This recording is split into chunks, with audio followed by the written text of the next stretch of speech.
Good morning, good afternoon, good evening, whatever the case may be, wherever you're tuning in from to, at whatever time, whether you're watching it live or on the playback, you're all very, very welcome to another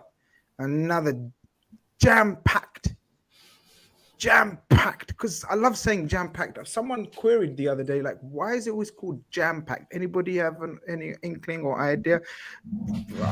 Conroy's probably useless at answering this question, but I'll ask him still. Steve's probably Yeah. go-to man, but it looks like he's a bit bemused as well. So, any idea why it's called jam-packed, or is it just jam? It's not Maybe jam as in straw. I'm going to find out. I'm going to You're find gonna out. find out, yeah, yeah. Con, Is it because it's like because jam's quite compact in the jars that it's stored in because you get quite a lot in it? I might be wrong. That might be a lot of rubbish, but no, maybe that that. makes sense to me. Kind I of. quite, I People in quite, the li- I chat, quite like jam, so that's why I don't know.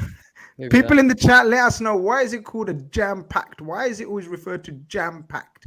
Traffic jam? Something to do with that, maybe? I don't know. But we have got, So it says full of people or things that are pushed closely together. yeah. And that's as far as it goes. All I right. will make it my business to find this out. Whether I find out during the show, who knows? But keep your eye on the Yeah, WhatsApp group I because I think would the imagine. traffic jam one probably. But then why is it called a traffic Traffic jam? jam. Yeah, Jammed. exactly. No, but So, jammed. yeah, well, jammed. Yeah, yeah. But why is jam called jammed? Listen, we could get into the terminology of everything, but yeah, try and find that out, Steve. Yeah. Nothing to do with jam. There you go. Yeah. Nothing to do with the jam. All right. Well, tell us what is to do with, please. All right. We've established that. Sleeping Drags has no idea. Listen, we're here to ask the hard questions. We're here to ask the hard questions and give the answers ourselves as well. As you can see, today we are the three musketeers. Go and hurl abuse and troll the rest of the lads who couldn't make it today. One's in Amsterdam, one's busy, one's relaxing, one's God knows where they are. But here's what it is: the three musketeers are here at your beck and call. RedFellas on a Sunday night. You already know what to do, guys. Smash that like button. Exactly what Eric Seven Bin Bag says. Smash a like, people. Always appreciate it. He's absolutely spot on. Sleeping Dragon echoes what Eric Seven Bin Bag says. Sleeping Dragon's got an idea. Police cars used to be called jam butties. Remember, Chris? I remember those. Yeah, got chased by a few when I was younger. So, That's that's why. why I should say that really, but it did. Yeah. That's why. That's why. But yeah, okay, fair enough. Yeah, look, Dylan says tough life being a Spurs fan. I was only a fan for a minute. Yeah, it is. It is. It is. But listen, we're here to talk about the mighty, beautiful, amazing Redmen. Um, a hard fought, fortunate or unfortunate, as the case may be. We'll see. We'll talk about it. Were we fortunate? Was it hard earned? Did we deserve it? All of these questions and many more to be answered. But first and foremost, of course, we must give a shout out to our channel sponsors. You guys already know your FUTcard.com are the people that sponsor this show. Amazing, amazing stuff at this website. Go check them out. Don't take my word for it. What do I know? I've shown you examples. In fact, I can't show you the latest one. They haven't come through. Some of the latest designs he's got of players are magnificent. Go check them out if you want FIFA cards made for your friends, family. If you want banners like these, amazing ones made, prints, anything you want. He's got all the shapes and all the sizes and all the colors. Any design you want, go and request it, go and ask for it. If you type in RedFellas when you get to the checkout, you get 15% off your total as well. They really are. I can't speak highly of them. So many customers, so many happy customers. It's unbelievable. And they thank me. Don't thank me. Go thank out your futcard.com and let them know. Some of those testimonies, great quality of the cards, fair prices, fast shipment, and good contact with your futcard.com. I can swear by that because all you got to do is chat with us and ask them anything they want, anything you want, sorry, and they will have an answer for you. And we'll be more than willing to assist and help you. You help them, you assist them, it helps the channel grow as well. So would really appreciate your support and love. Hit the likes, people. Let's get the likes up before we get into it. Yeah, look, loads to chat By the way, Eid Mubarak, belated Eid Mubarak to all the people that have been celebrating over the last couple of days. Hope you had a safe, wonderful, merry, amazing time. I certainly did. I'm feeling really, really lethargic now after the amount of food that I've taken in, so to speak. And yeah, it's been amazing. I've had a chance to relax. Don't really get a chance to relax. In fact, I've neglected my channel. People have been saying, "What's going on? Where's all the content?" Well, we're back. We'll be back to normal this week, hopefully. But yeah, Ramadan was beautiful. Observed it as best as I could. And then yesterday, just really had a lovely time with the family. So Eid Mubarak, of course, for all of the people that have been celebrating the last couple of days. Conroy, how are you, pal? How's your week been? Everything good? Yeah, it's been okay. It's been decent. Yeah, been quite good. Yeah, as I say, it's been not bad. And then obviously looking forward to this game this weekend. So it's been okay. How about yourself? I know you just said you're finished. You had obviously just I've had a busy last week. You're always busy, to be fair. I'm catching a few of the big six. A lot of the way the live shows were landing was of some, let's say quite memorable games last week. So I've got to say some of the content on that was top notch. Unfortunately, do you know what? Do you know what? Unfortunately, I had to miss last week's episodes because of obviously the last week of Ramadan, and then coinciding with Eid as well. So I've missed the last couple of episodes. But yeah, look, busy. You got to make time for these kind of things. Like I'm a big believer in sort of, having family relations, and keeping it. We see each less and less of family, but it's so important, so crucial. So yeah, look, I'm back though. I missed the football side of things, talking about the downfall of other teams and including ours, as the case may be. But yeah, definitely. We are included. Football is a humbler. Yeah, and we're no different. We're no different. Absolutely. From last season's amazing achievements, or could have been immortal achievements, to the pitfalls of this season. But it is what it is, right, Steve? I guess we all got to accept it and deal with it the best we can and try to look ahead. Yeah, 100%. And I think a lot of it is to do with we've got a lot of sort of recent additions to our fan base in terms of the younger people that use social media, and they've not had the chance to see us go from sort of good to bad, then to good again, and then drop off a little bit. So the first time you do that, it's catastrophic, and you feel the need to take to social media and vent your spleen. And you see lots of that. In time, you learn to chill with that. You will. You and I have both been through peaks and troughs many times, mate.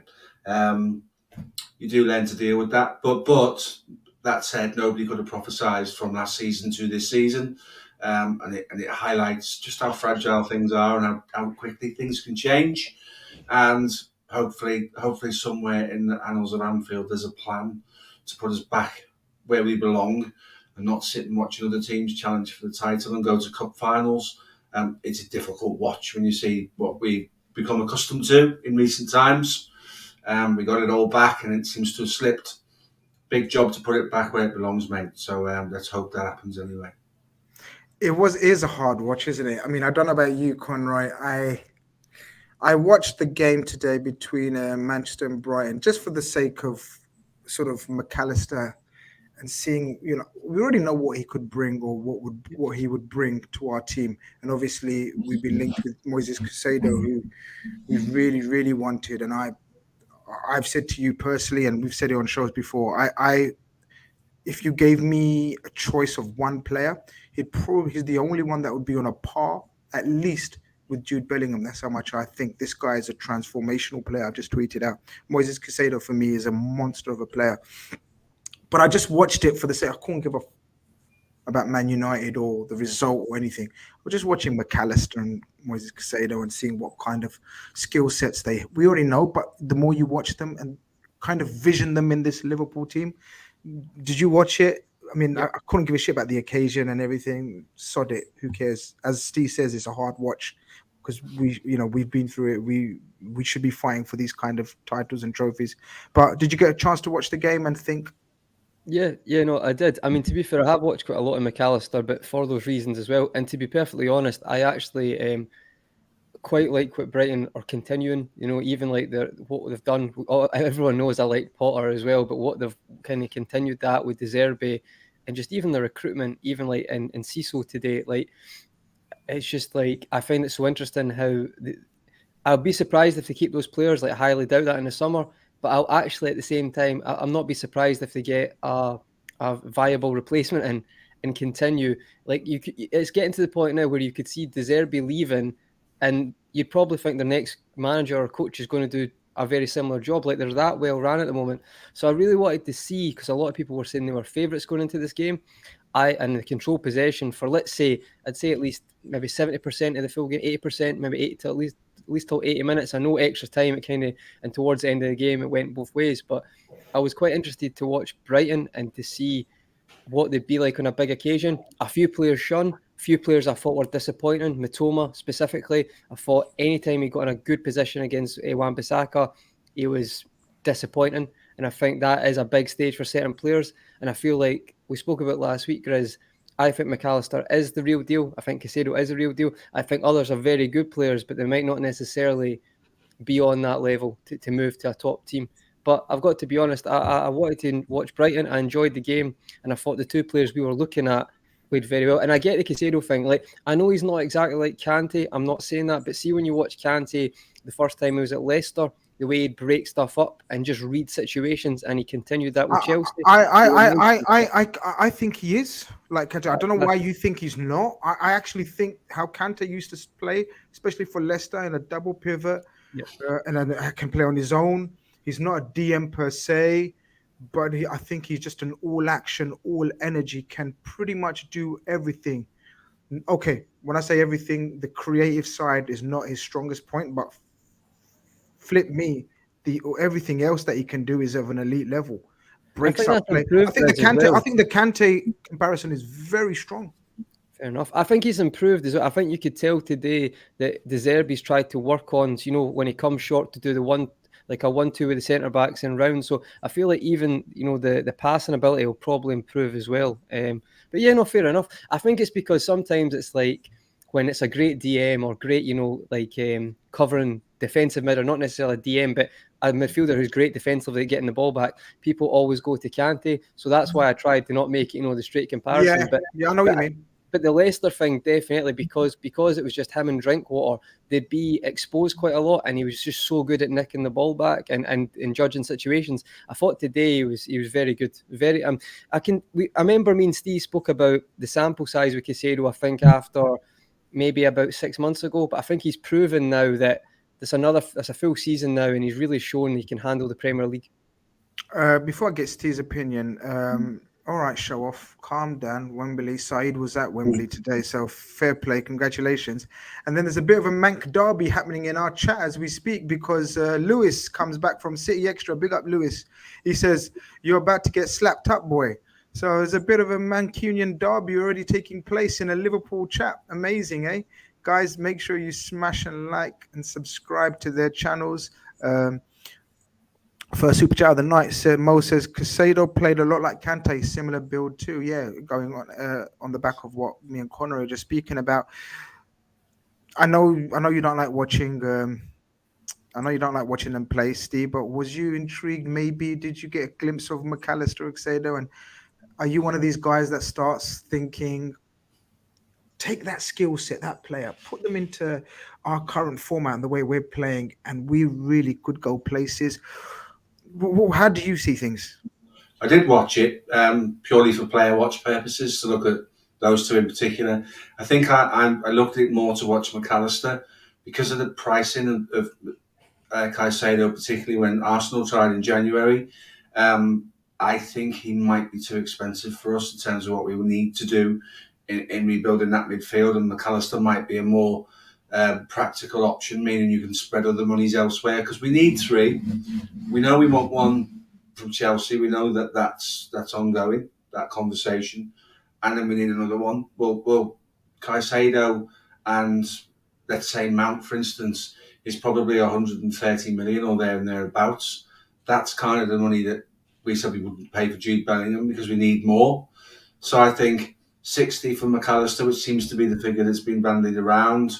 You then get another one at 50, the one that we just spoke about, or I just spoke about, and then you chance it on one of these up and coming young lads at League One or Germany, because you're gonna have to take a punt on one. Like a Kefram Turam is an unknown quantity, as promising as he proves to be, or Ugarte or Kone or any of those guys. They're unknown in terms of going to the Premier League. They're unknown in terms of what they give you at a Liverpool club. But we've taken punts on players before. And it sounds mad that you would consider £30 million to take a punt on a centre midfielder. But if you want these young lads who are growing up in the mould of a Camavinga or a Tuchemani, in the case of Thuram, certainly, that's the price you're going to have to pay for them. And there is a bit of a punt with regards to those guys. I just think Caicedo is going to be an £85-90 million midfielder because there will be no shortage of suitors for him. The moment someone gets an inkling that they can get him out of Brighton, there'll be 3 or 4 or 5 clubs who've got money looking to sign him. We were supposed to do this segment at the end, but we got engrossed into it. I don't know how we done it. Shows you I'm an amateur host, and you guys are just as gullible as me and naive. And we just started. We're all rubbish. Basically, we were supposed to go, but we'll come back to it. Maybe I'm sure there'll be plenty of chat and questions about sort of the midfielder links, and we'll see if the strategy changes. But yeah, we must address the game in hand. The game, not in game in hand, but you know what I mean. Nottingham Forest early in the season embarrassed us, Conroy. I called it one of the worst performances I can remember. But I can also remember saying that numerous occasions this season. so I don't really know where it ranks that performance. I'm numb now. I'm numb, Grizz. It just blends into one now. They all blend into one. It was pretty embarrassing at the time. A lot of fans, including me, went into it thinking we're gonna sort these. We're going to get revenge. Nah, nothing to get revenge for. They smashed us to bits. Even if we smash them, nothing's going to change for me. But what I wanted to see was tweaks, tactical adaptation, because we all discussed to a man that's what we want to see for the remainder of the season. See what we can do differently. See if there's any difference in players. See if who he selects and who he shuns, and kind of gives an indication of what he's thinking. Well, I've got the lineup here. Was there any surprises for you when it came to the lineup? I thought I had the lineup, but I didn't. But here we go. This is the lineup that we went with then. Was there any surprises or anything for you? And did you think, we're not going to, because even though we got West Ham in the midweek, we had a good week to rest. Did you think same again? You can't really change it after a 6-1 defeat, or can you? Yeah, no, Grizz, for me, not really surprised when I saw the lineup, to be honest. You can maybe talk about like your view and who you'd maybe preferred to start this game following the Leeds game. But I think for me, I think Jones, has actually had a few. Leeds game was good. Previous games he's done quite well. So he probably merited another start. I would say he did that. And then I assumed that it would be Fabinho and Henderson as well. There's an argument you maybe prefer another midfield free to start personnel for this game, but I wasn't surprised with the lineup, to be honest. Trent, Konate, Van Dijk and Robbo following the 6-1 win. So no surprises from me. And I think, to be fair, with Jota getting those 2 goals, I think it was actually really good for him. I know that sounds obvious, but I think at times in the past, they had a really, really good knack for not always playing well, but coming up with goals. And then other games, since he's came back, he's had spells where he's played well in certain matches, not got a goal. So for me, I think it was quite important that he got that during the week to get a brace. And so for me, I think Klopp was his thinking was towards that. He was definitely going to start. So for me, no surprise. What about yourself, Grizz? What was your thoughts on the lineup? I pretty much thought it's going to be same as per. It's kind of quite easy, which is not a good thing. No. To predict what Klopp's going to do.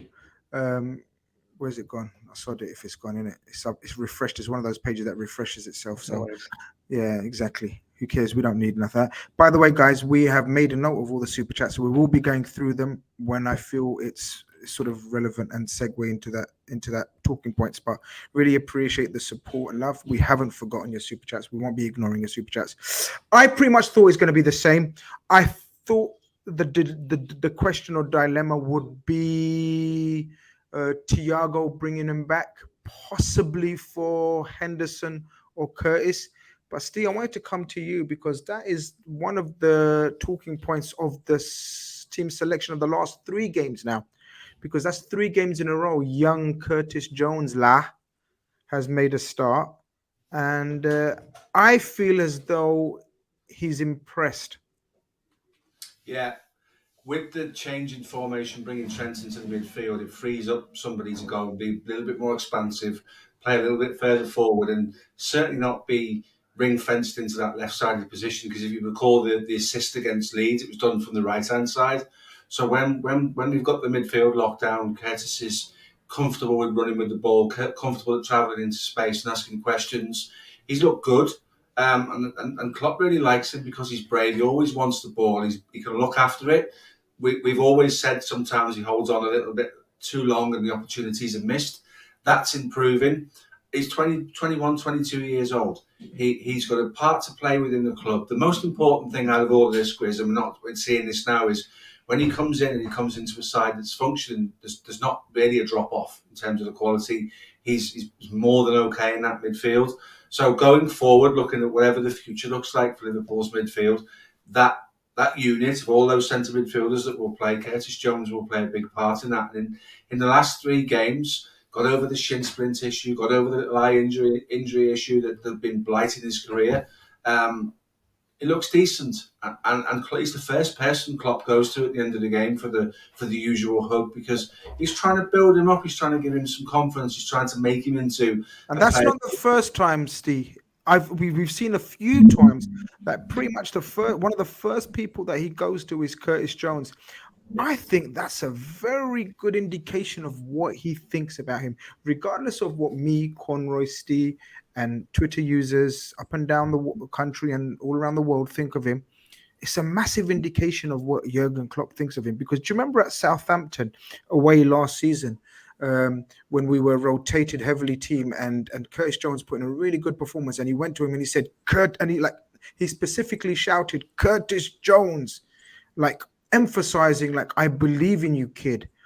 It really, and we've said it so many times before, it really is up to the lad now to perform and to keep his place amongst this team squad, and dare I say it, the club. I think if he was playing for somebody else, let's say he's playing in Germany, for instance, 21 years old, played 85 games at the top level, having had all of those injuries as well, and we were linked with him, there'd be certain parts of our fan base that be saying, yeah, okay, this lad's promising, this lad's got a future in front of him, he's got a career. It is time for him to roll his sleeves up and prove his worth. It is time for him to show the club what he can offer in that midfield. But he can do that safe in the knowledge that the gaffer's got his back. You're right. There's a connection between Klopp and Jones. And I think it's the bravery thing, because Klopp really, really likes brave footballers, and it's a point he references often in press conferences and in post-match conversations with TV media. He wants players to be brave. The best example of that is we concede goals because he demands that Trent Alexander-Arnold is brave. So it wouldn't surprise me that there's a second player in the makeup of the club that he likes what he does. And he is the only midfielder in that subsection of midfielders that picks the ball up and wants to drive forward and travel with the ball. And that shuts down the space between the front three and the double pivot, if you like. There's somebody in that void in front of them, like Harvey Elliott's supposed to do, but Jones has more of a capacity and more of a willingness to pick up the ball and run with it. It doesn't mean he's better than him. It's just a different dynamic, and it's a bravery that Klopp really, really likes. So I'm okay with whatever the midfield looks like next season. Curtis Jones really, really getting his opportunity to show all of us Liverpool fans, what he's worth. Some of the flack he's taken over social media is it's a poor show from some of our fans, in times gone by. Yeah, I'm past that stage of sort of, letting Twitter dictate what one thinks of a player. Like you base your judgment on the performance, the effectiveness, And if he doesn't perform and if he doesn't be effective, Conroy, he won't be a useful member going forward. If he is, he'll be a useful member of the squad. Yeah. I don't believe he's a starter No. in the upcoming season or anything like that. He has the potential, he has the opportunity to prove that he can be. And I know he started the last three, but we all await and anticipate at least 2 to 3 midfielders that are likely to be starters, which will stiffen the competition, probably lower him in the pecking order. But it literally is up to him, right? Yeah, no, I think through the comments have said that in the chat as well. I think the thing with Jones is, and I've always stuck by this, that for me, he's fighting for a place to be in the Liverpool squad going forward, which is still like a massive achievement. And again, I feel like if he can be trusted to come in and do a job and use the rest of the season to prove that, then he's got a chance. I think the thing for me that frustrates me with Jones is I always feel like he's got more. I feel like he's always got more in his locker. I feel like he can do more. I feel like sometimes not holding back, but he's just not brave enough's the wrong word, because obviously you don't want to make a mistake. But I feel like you can tell that there's a through ball on, he could try it. And that's why the assist against Leeds, I thought, showed that, because that's not the easy pass. That's not the easy through ball. I think Salah's on, but he goes for Jota, and it's actually a very good pass. It's a perfect pass. It's one of those passes where, you know how we speak about Thiago passes, Thiago's passes make your decision very straightforward. Yeah. So it was one of those passes where Jota, even though out of confidence, or low on confidence, Jota, etc., knew exactly what to do. He didn't give him a chance to think or overcomplicate it. That pass was sweet, and I think you're spot on. One of the reasons why we get frustrated is because, like Steve mentioned, he's got everything in his locker. He's strong, he's quick, not quick, but he's quick with the ball. He's quick in the mind. Obviously, his timing or decision making can improve, and I think decision making. I don't know what you guys think, and let me know in the chat what you guys think. I think decision making for sure can be coached. That's one of those things that you can coach a player, right? Yeah, you can coach a player into your system. You're quite right. When you get to 22, 23, you don't improve the player. You improve the circumstances that they play in and the systems that they play in. And by showing him videos when he could have let the ball go, when he could have slide ruled somebody in, and that might be a one-on-one thing with one of the coaches. There is an improvement there. You're right. It can be coached in by repetition, by showing somebody where it could have been different, where it fits in with what we're trying to do in terms of looking at future patterns of play, where he loses the ball and look at what he could have done differently. He is what he is. Systems and the way that we play will improve him, and somebody reminding him of what's expected of him in that position. Conrad, did you want to add something before we move on with the Curtis Jones chat? Because at not a crucial time, it is a vote of confidence picking him 3 games in a row, even though Thiago is fully fit now. Yeah, no, definitely. And don't get me wrong, I feel like Steve's point about like systems and that maybe there'd be a better one that suits him. But I do feel that, like, I mean, people say if he's at a different club, I feel like if we were looking at Curtis Jones at like a Brighton or a Villa, he's still not shown enough creativity or end product or even like signs to why it's good enough to justify bringing him into a team, because you've already going to have players who can play it safe. So with Jones, someone said that it feels like he's playing with the handbrake on at times. I feel like I've got a good analogy to talk about Jones, because I feel like, and you know how there's certain players who just don't care if they give the ball away, and that's, you don't want to be like that, but it just forget about it. I feel like Jones is sometimes the opposite. Like he definitely doesn't want to make a mistake, and maybe that's not a coincidence that he made that one mistake against West Brom, gave a corner away. The crowd were on him straight away, 19-year-old kid, and then following that, he's never really got maybe a few spells here and there. Maybe there's something in that psychologically. Maybe I'm looking too much into that. But for me, like, you can tell he's definitely got more, and he shows glimpses of it. And I feel like if he wants to stay in the squad and be a part of this going forward, he's going to have to justify that. If we were chasing a game with 20 minutes to go, you need to come on and do something. You need to have an impact. So for me, that's what I think he's using the period coming up for. But I don't know, Grizz, see, and all for both you guys, honest opinion, see in 3 years' time, do you think Curtis Jones will be at Liverpool? Honestly?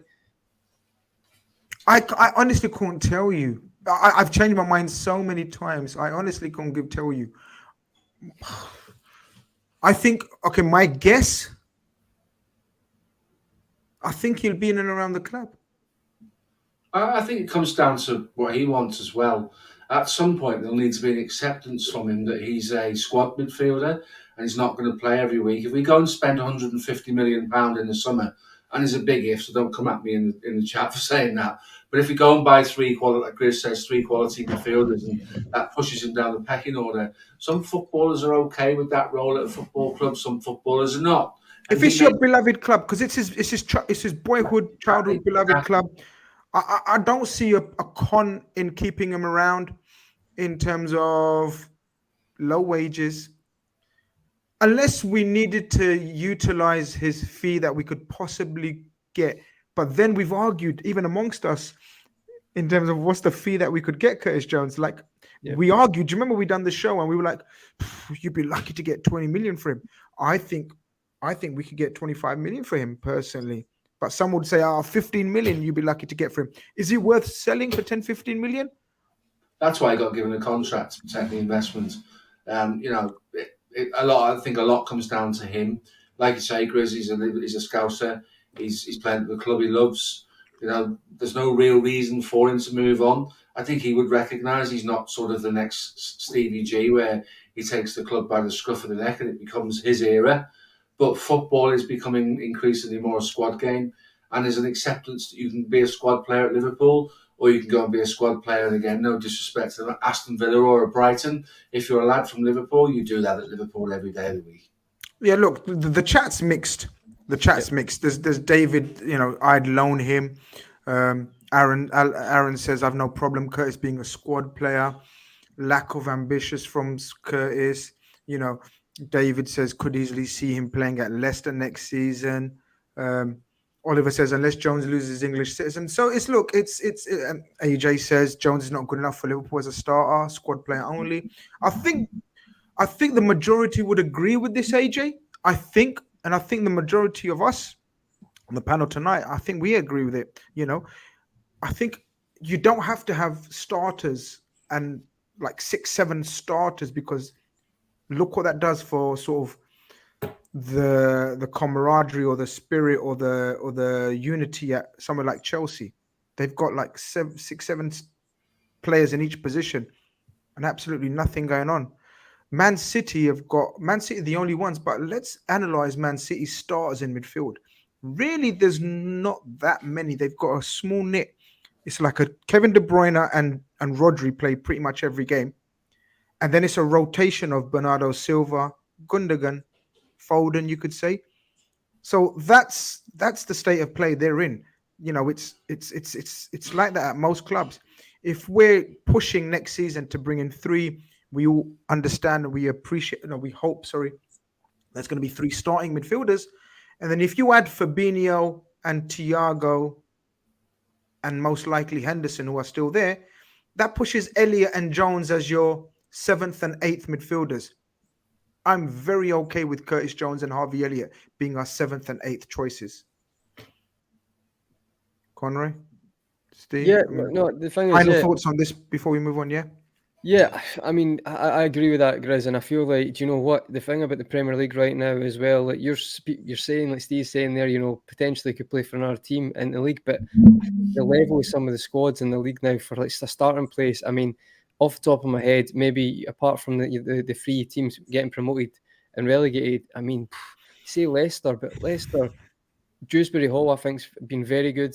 Madison, if you move on, like a lot of midfields are very good in the Premier League, so you're not even guaranteed to get a start there. If you are, you might be looking at a promoted team as well, and that could go either way. And even that, look at Billing, who's at Bournemouth. He got promoted, and we rate him quite highly as a midfielder as well. So that's not a guarantee with a flip of the coin. So maybe best for him now is he's 22 and just get that contract, stay there for a bit, and then maybe when he feels like he's at his peak or his prime, then make the move. We'll finish up with Luke's comment. He says the problem is he's one of our low number of sellable assets, as in we'd get a decent amount. Yeah, that's something else, isn't it? That's a different debate. or conversation to be had. I mean, as I said, we'd argue all day night long about how much we can get for him anyway. Do you know what I mean? I don't So, think you could replace a 22-year-old homegrown English midfielder with the money that you brought in for him. So I take the point. I'm not sure I'd go as far as sellable asset. You couldn't sell him and then buy another one of that ilk for that money. I think you're right, Grizz. I think there would be a low market value for him. What other clubs want to pay? Partly because of what Conroy just said. There's other teams who look at Jacob Murphy's had a belter for Newcastle today. There's clubs with young English players who are pulling up plans to doing things. So I think if you sold him, if you got 25 million for him, what does 25 million get you today? It doesn't give you a like for like replacement. So there's loads of value in keeping him and watching his career develop. Hopefully, Nottingham Forest, Liverpool 3, Nottingham Forest 2 in the end. Conroy, the game started off. We've seen the lineups. Trent playing this inverted role. Jota having another start up front. No, sorry, down the side. Sorry, Gakpo playing in this Bobby Firmino role we're trying to groom into. But it was a poor opening. I thought a lot of possession. We controlled the play. I don't think we created much. But it was one of those. It was a similar start to the Leeds game actually, where it was all about control. Normally, or years gone past, we've done the blistering start at Anfield, the blowing teams away. This very much was like we've been burnt a few times this season in games and giving sloppy goals away. It almost like let's just make sure we don't do anything just stupid. Let's not be stupid in the first 20 minutes. Give them a goal, and then we work our way into the game. That's what I thought. Yeah, it felt like that. Very similar, as you say, to the Leeds game. 35 to 40 minutes. Not copy and paste, but not far off it with regards to creativity. And I feel like you could see that, which maybe in hindsight, it's maybe not the worst tactic. If you watch the Friday night game with Southampton and Arsenal, that is literally the worst start possible. So that can happen to the teams. Maybe it's not the worst thing to say. Let's not, go crazy here. Let's go gun ho and actually let's get through the first part of this cagey game. Relegation side coming in. It's a bit crazy down there. All the sides are fighting for points, and it could go either way. It's very, very tight. So I get that. And what I would say, Grizz, though, from my remembrance of the first half, mainly just showed our threat from set pieces. I think the Jota chance that comes from that in the first half is the one that stands out in my head, at the back post. So it showed that we've still got a threat from that as we continue to the rest of the game. But with regards to, let's say, Steve mentioned earlier, patterns of play or creativity, cutting Forest open, never saw anything like that. Steve, set pieces. I think we didn't create many. I can't think of one. Chat even remind us if we've missed out on an open play chance that we've created. Our set pieces very much like that ill-fated first game at the Forest County Ground. Is it called the County Ground still? Who gives a shit? I still call it County Ground. That ill-fated County Ground game where we just missed chance after chance via set pieces. Did you think, oh, here we go again, Virgil van Dijk on the end of some amazing delivery from Robertson and Trent? It looked like that was our best route to success again. It did, and it's interesting because when Trent stepped into that position, he was quite closely marked at times. They detailed a guy to be never far away from him. They did what Leeds did as well. When Trent got on the ball, they shut down his options. So basically, they got him in the video room Thursday and Friday and said, when Trent's in that position and he faces us, that's your man, that's your man, that's your man, that's your man. You do not lose them. And this is something we're going to have to learn to do as time goes by, is find when we recruit people that we can rely on to open up doors when teams have legislated for Trent. And certainly in the first half, I thought Forest were really detailed in their defensive setup. Very quickly became a back five with the wing backs tucking in. The one up front was by design. Gibbs White is a willing worker in midfield when he's not supporting Awoniyi. So it was really interesting to see how that played out. And yes, there were lots of balls played into the box, and we didn't have our shooting boots on. And I was doing heading. Well, yeah, you don't really wear boots on your head, but heading boots don't really make sense. But you know what I mean? Yeah, I get it. Yeah. I was doing the socials on the day, and at half time I said it's coming. And then the second half, the floodgates just open and goals are coming from everywhere. But I always felt the way it was going that what Forest were doing was concentrating really, really well. And when you have to concentrate for 90 minutes, invariably you make a slip. Once you make that slip, irrespective of when it is, it changes your game plan. There's no such thing as a free hit with 8 games to go. Forest have to get something from every single game. So the moment Liverpool scored, Forest had to just sort of do away with the let's be resilient, let's be robust, let's be organised and concentrate and open up a little bit and try and get back into the game, which obviously they did. But really interesting to see. I always felt, even though we were squandering chances, that we would get one and it would open up the game. The first half was okay, whatever, but the second half, Conor, reminded me of the madness of Klopp's first season. Like that 45 minutes was, you could pick so many games in his first tenure, in his first season or a season and a half or whatever. And one came to mind was, do you remember the Mad Norwich game? Where we won 4-3 in the end, was it? 4-3 with Lallana. Glasses, yeah, broke his glasses. That game, Benteke broke his glasses. It just went mad in that second half. We did make the most of a set piece. Again, it was a set piece that finally broke the deadlock. Again, brilliant delivery. We kept the ball alive. Fabinho, who I've always said should be in the effing box. All the tall players, can you effing stand in the box, please, and make yourself a nuisance? I don't want Fabinho as the last man because he's the most useless last man I can ever think of, right? Honestly, God, I reckon me and Steve are quicker than him, like these days. I don't want him as last man. I want every tall player of ours in the box. Like, I don't want Cody Gakpo taking corners and free kicks. I want him in the box.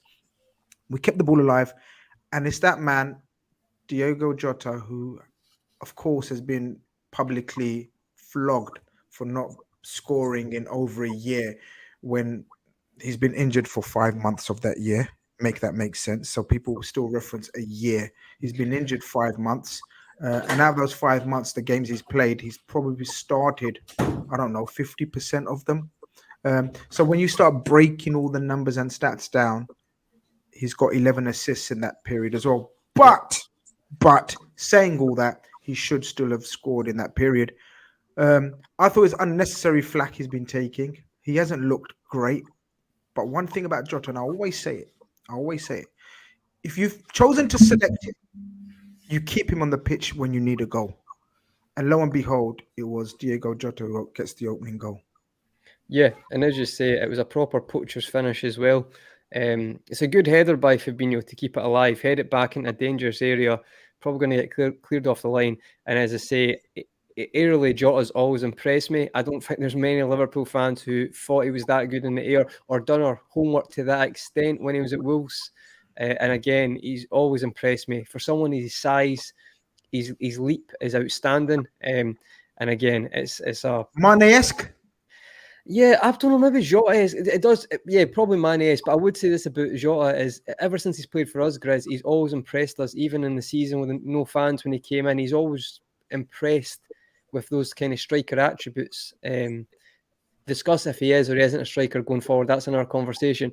But it's a great finish, and it's one of those that it's just like it just took a bit of the pressure off in that moment, and it really was, and took pressure off for us. And for him to score against Leeds, but then that's 3-2 at that time when he scores. That'll be great for his confidence, and I love goals like that, to be honest. So, we talk about like great team goals or great shots from long range, but a goal like that, I just think, with a bit of good movement, a little bit of fortunes came back, but then headed it back across, and a poacher's finish.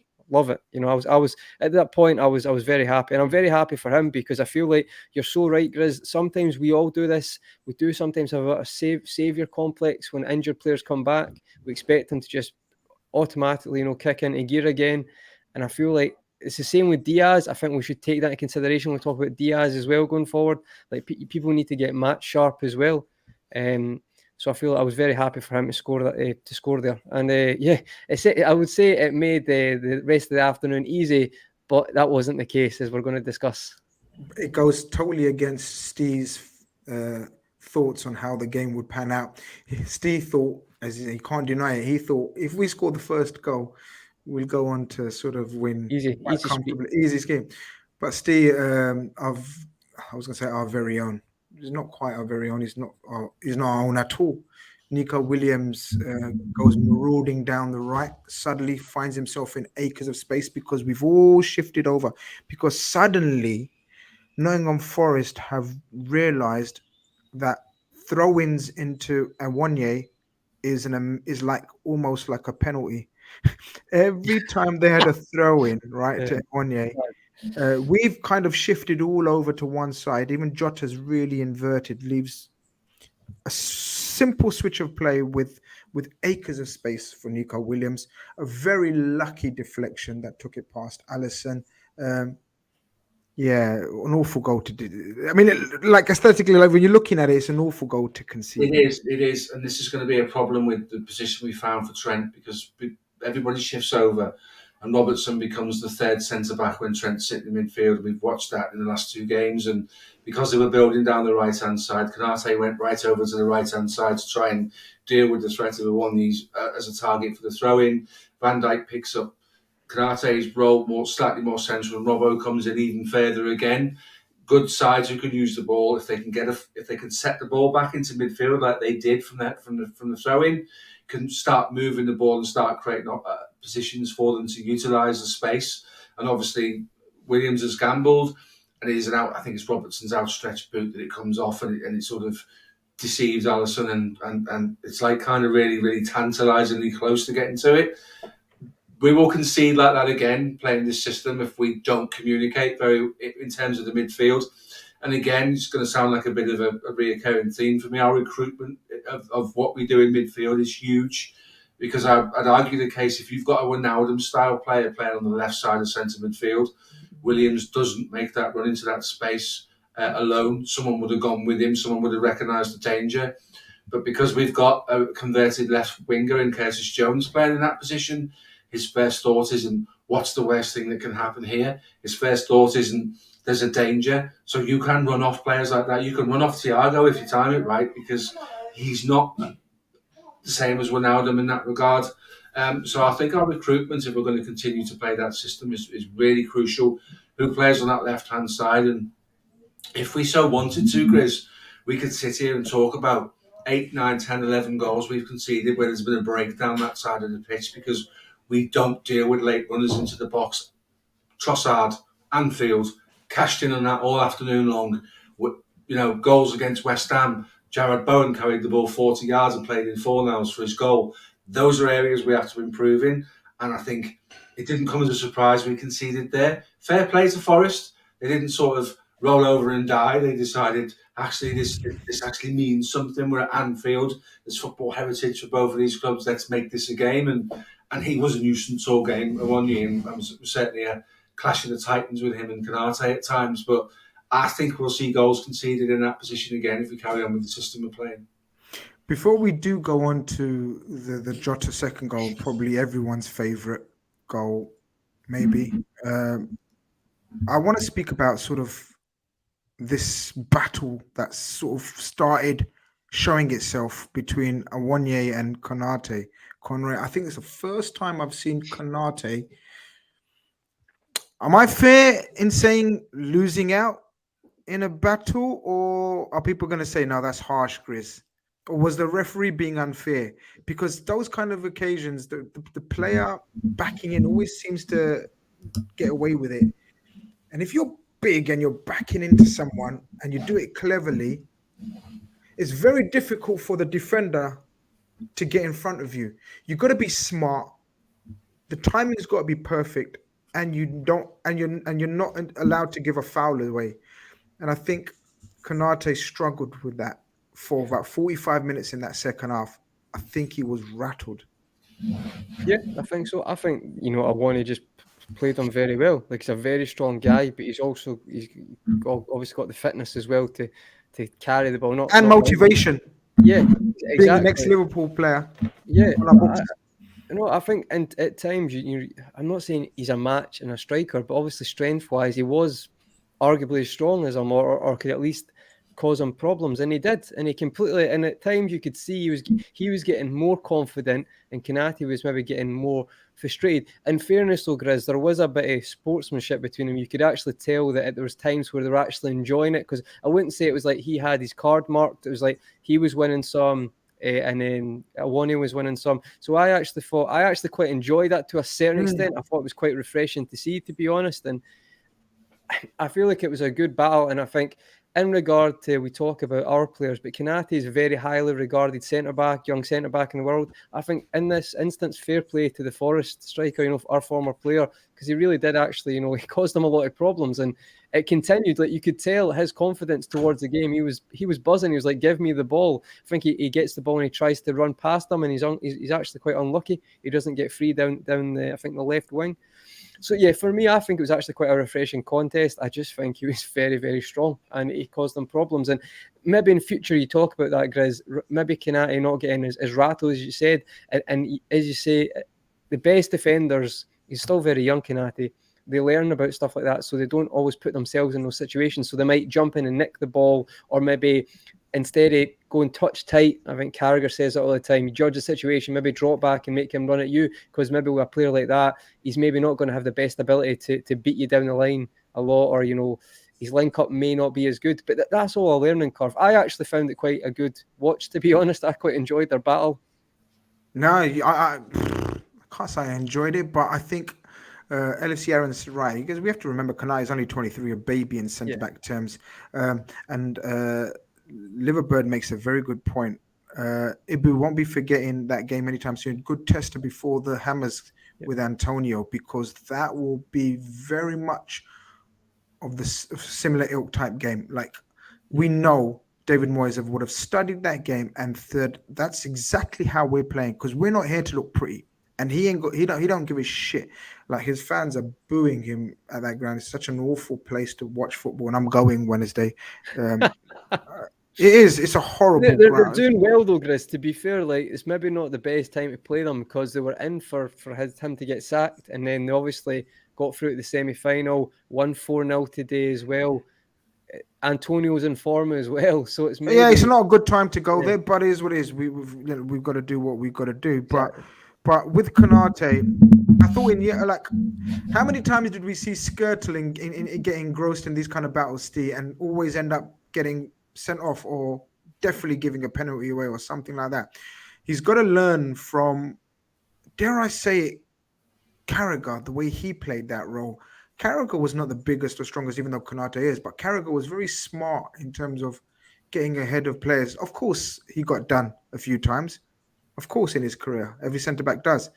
But I think Khanage would definitely learn from that war he had with it 1 year, because that's 45 minutes was pure war. But what I wanted to get your opinion on, and might sound as very basic coaching, Grizz Khan, Dagenham and Redbridge, El Nino, Sunday League football type coaching. But we saw that develop, right, Steve? That throw in into a 1 year. Why did we not once think about putting someone in front and protecting, doubling up, putting a Fabinho or a Trent or a Curtis Jones, whoever, pull someone over and doubling up? Why did we let the ball go into him every single time without any change made? I was pulling my chest hair out. Yeah, it is frustrating, and it's an old thing, isn't it? You're quite right. Even at grassroots level, it's one in front and one behind. The one behind being Khanage. I honestly don't know why they didn't do that. We talk about one of Liverpool's strengths is having players on the pitch who can react to things and deal with things and make changes themselves. There's a reference there to Carragher and Hippier was more of a phase one ball winner than Carragher was, because he's better in the air and bigger as well. And Carragher used to deal with bits and pieces. Virgil and Khanage there. Yeah, exactly. Only Virgil sometimes isn't close enough to Khanage to help in that regard. So it's a difficult one to understand why they didn't do it, and it certainly played a part in Forest getting back into the game. And not only that, it played a part in Forest being in the game right up until the final whistle, because there was always an option for them to mix it and go direct. And it's like Rory Delap all over again, wasn't it? It's something they do well, so they will do it. We could have dealt with it. We didn't. Like you, I was surprised that high intelligence footballers who've been there and done it all didn't recognise that and deal with it. We go up the other end. pretty much instantly, isn't it, Conroy? What Yep. was the minutes difference? I think it was like sort of a couple of minutes later, wasn't it? Like 2 minutes. You know how many times we've tried to find out or tried to think of who Jota reminds us of, and we've had so many different shouts between us, and the chat have helped us. And who does he remind us? Who do you remind? That goal was so Robbie Fowler-esque. Yep. Even on his left foot, which is not his stronger foot, but we know he scored some stunners with his left foot. Do you remember the one he scored against Everton? It was the last season, a couple of seasons ago, where he dummies and he smashes it with his left foot, lashes it with his left foot. I saw a graphic somewhere where he's scored so proportionally with his left, with his right, and his head. I don't know where the Nottingham Forest defense were, just like the Liverpool defense. But I'm not taking anything away from Jota, because by now his confidence is up there. His confidence is up there where he's had a chance to chest it, knee it, and then smash it on the volley. I wouldn't say smash it, but it was so much. Into the corner. It was so much like Robbie Fowler's finishes, where you don't know how he scored. Like, that went in. You think he mishit it, or you think he didn't strike it cleanly, or you think the goalkeeper made an error. It's none of that. It's just precision. Yeah. No, I think you've actually nailed that, to be honest, Grizz. I feel like the best way to talk about it is when I watched it, because I had to follow it, and I had to watch the goal and repeat that one because I never caught it live. So what happened was, I'm thinking, there must be like, someone he must hit it across goal, and someone from that angle, that distance, or just the position of the defender coming across, he's not going to score from there. It must take a deflection. It must something like that. No, he's just took 3 touches, and on the third one, just guided it beautifully into the corner, just low enough that Keylor Navas caught off guard as well, or can't reach it, who's a very good keeper as well, a top keeper. It's a brilliant finish, and I think, to be honest, the Robbie Fowler comparison is a very good one. And I think when you saw that goal, it's like you can just imagine the goals Robbie Fowler at Anfield. I think I want to say maybe one against Newcastle, one of the crazy games. It wasn't his second goal, it was maybe his first goal in one of those games. I can't remember, but it's one of those games I remember. It's just an exquisite finish, and I feel like he's shown his quality, and that adds to that comparison. But what the other thing I was going to add as well, Andy Robertson's got assists from it, and I'll be honest, like it's a decent ball, but the finish makes it like he's got so much to do there for it to go. And it's not like the Trent one we're going to speak about, how it's on the money. He's found him. It's a good ball, but it's all about Jota, and it's a brilliant finish. And what I wanted to say as well, the craziest thing about that goal is I thought it was offside initially, just because I'm like, there's no defender around him, so surely he must be. But I don't know what they were doing, but I'll take it. Even though I've mentioned Robbie Fowler, Steve, and I've mentioned Jota in the same sentence, and the finish was very Fowler-esque. Me and Conroy have argued about this, and I think you've been on the show as well, and I'm not having it. I think he's totally different from Robbie Fowler, but I get some of his finishes are precision-like, and they're not all about, they don't all look great. For me, Robbie Fowler was far more calculated with his finishing, his touch, his hold-up play. I thought Robbie Fowler was more creative outside of finishing. I think Jota just very, very mentally strong. I think Jota doesn't give up. I think Jota is tenacious. I think Jota presses like a demon. His fitness is strong. He's stronger than Robbie Fowler was. I don't think he's got the touch of a Robbie Fowler. But I do see the comparisons. I'd rather the comparison be a mixture of Robbie Fowler and someone else. Is there anyone else that comes to your mind where we can combine the two? Because I don't like the comparison of Robbie Fowler. Because for me, Robbie Fowler was the greatest Liverpool finisher I've ever seen, and I put Suarez and Salah in that category as well. For me personally, that's just me.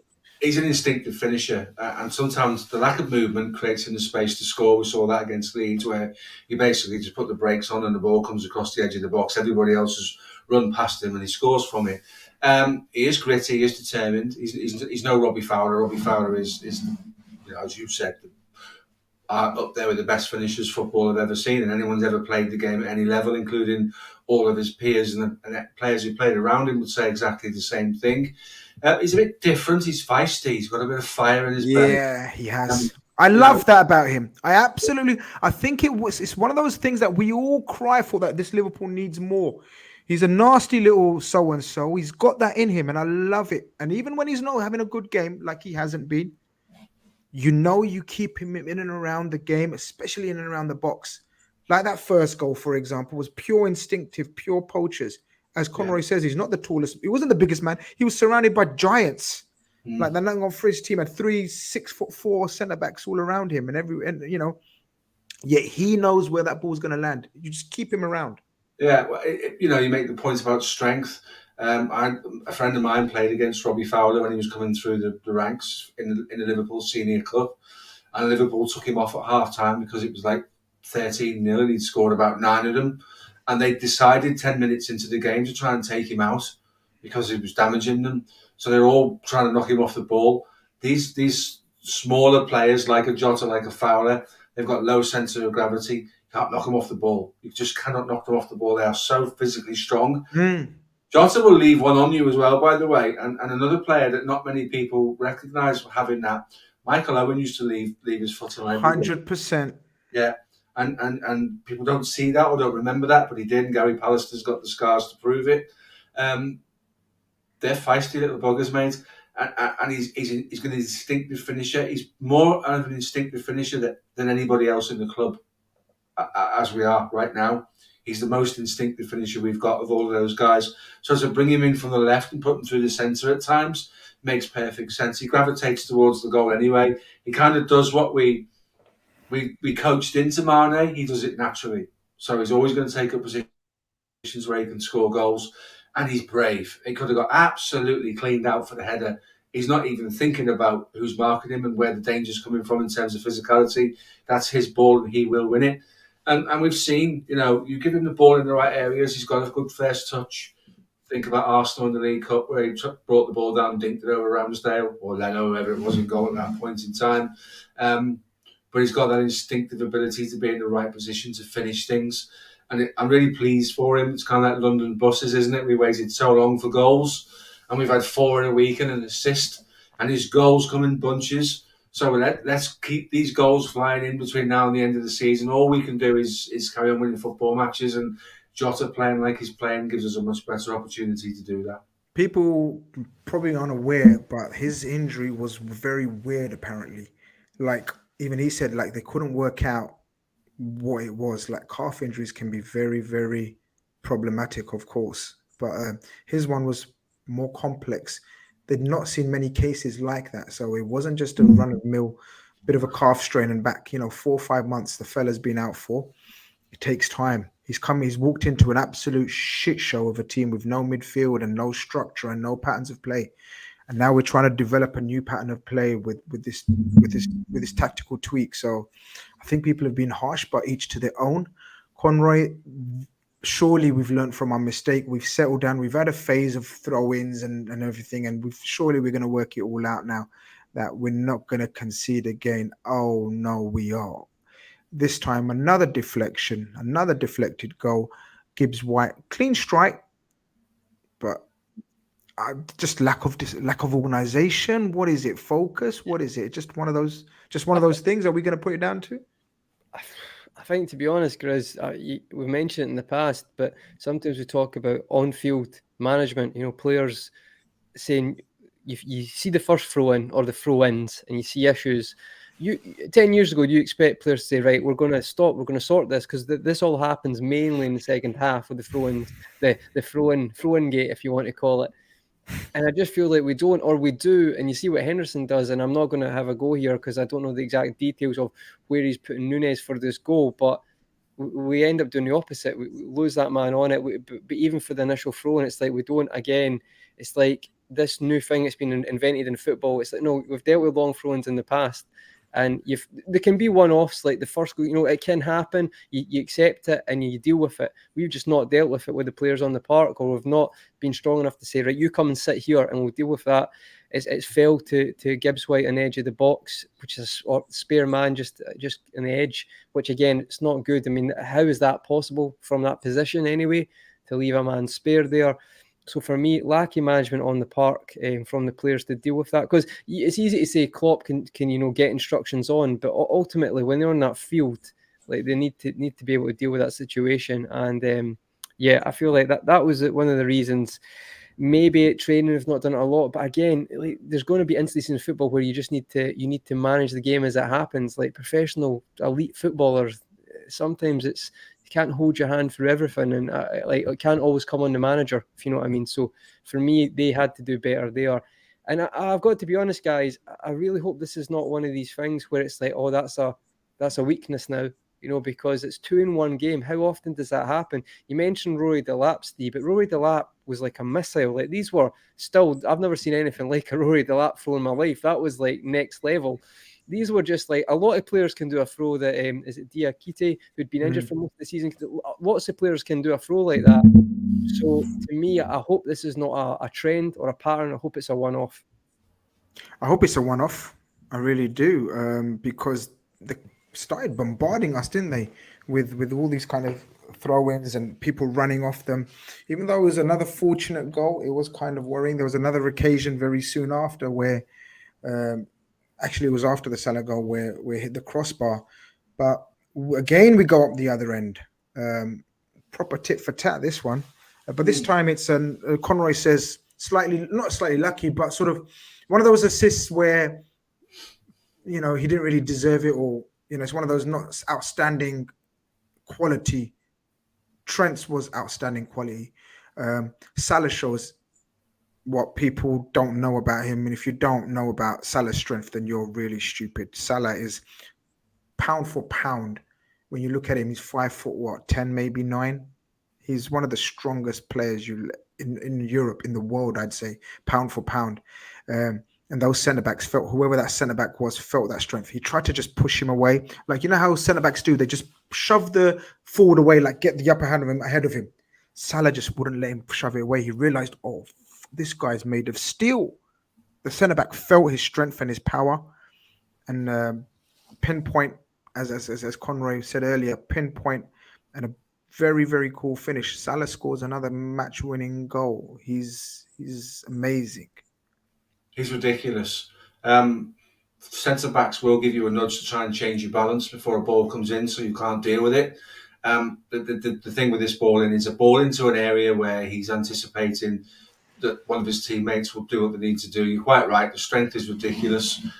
Was it Worrell, the guy who came on as a sub, that tried to deal with him? Massive guy, massive unit. No, but you don't get a physique like that if you're not strong. And again, we talk about no centre of gravity that Jota's got. Salah's got it too. How many times does Salah go hip to hip, shoulder to shoulder with people and come out on top with the ball? And the finish is absolutely brilliant. The technique is superb. He's got to take it first time.